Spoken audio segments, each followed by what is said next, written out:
The three things that I want to leave with you, just these three. I could do 10, I could do a whole life class. But just these three things will carry you if you let them. First and foremost, knowing who you are. Knowing who you are. Being able to answer this question, who am I? And what do I want?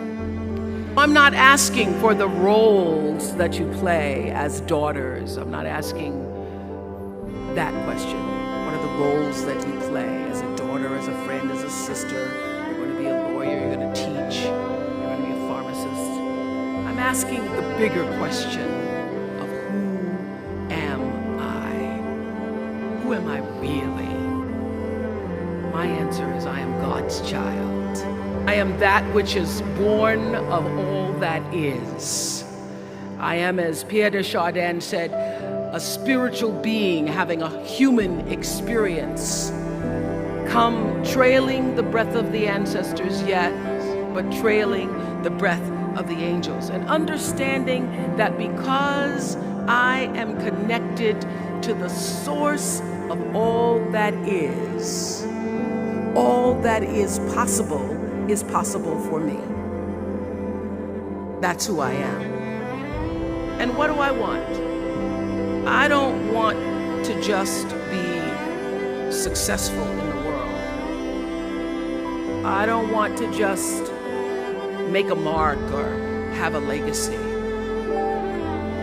The answer to that question for me is I want to fulfill the highest, truest expression of myself as a human being. I want to fulfill the promise that the Creator dreamed when He dreamed the cells that made up me.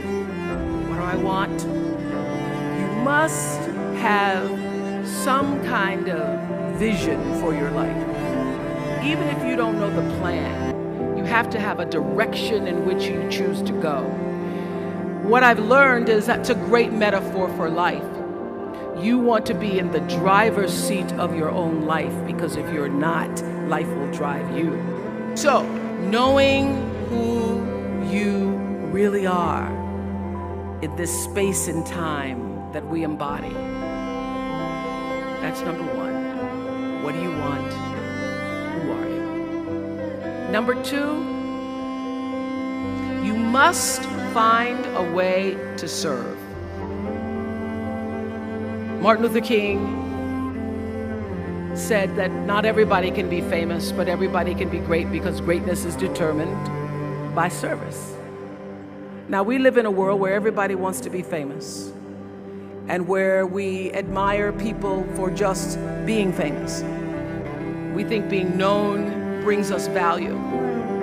The truth is, all of that will fade in time. In 3 years, you won't be able to name the housewives a banana. The real truth is that service and significance, service and the significance that you bring to your service is that which is lasting.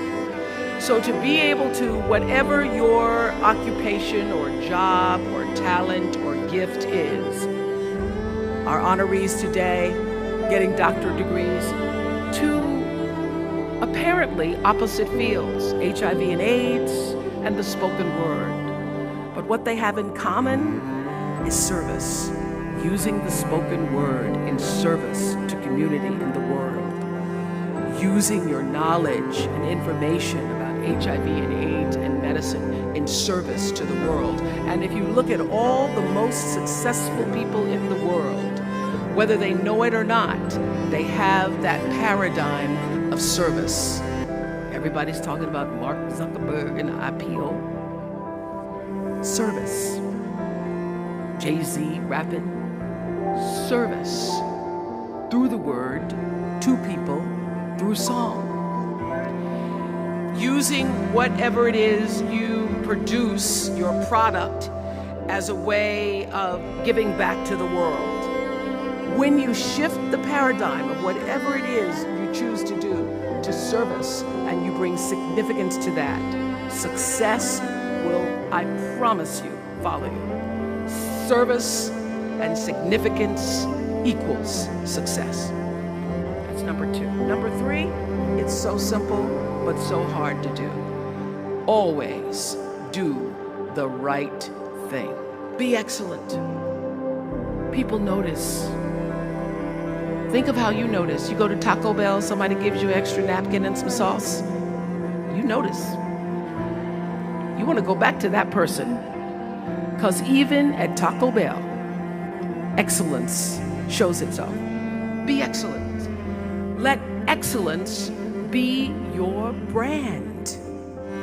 Everybody talks about building a brand. I never even knew what that was. When people say, you're a brand, I would say, no, I'm just Oprah. What I recognize now is that my choice to, in every way, in every example, in every experience, to do the right thing and the excellent thing is what has created the brand. What I know is that when you are excellent, you become unforgettable. People remember you. You stand out. Regardless of what it is, you become an unforgettable woman. And that is what we all want. We want to be unforgettable and not forgettable. So doing the right thing, even when nobody knows you're doing the right thing, will always bring the right thing to you. I promise you that. Why? Because the third law of motion is always at work. For every action, there's an equal and opposite reaction. That is so true in all of our lives. You just have to do the right thing, and the right thing will follow you, even when people don't support it.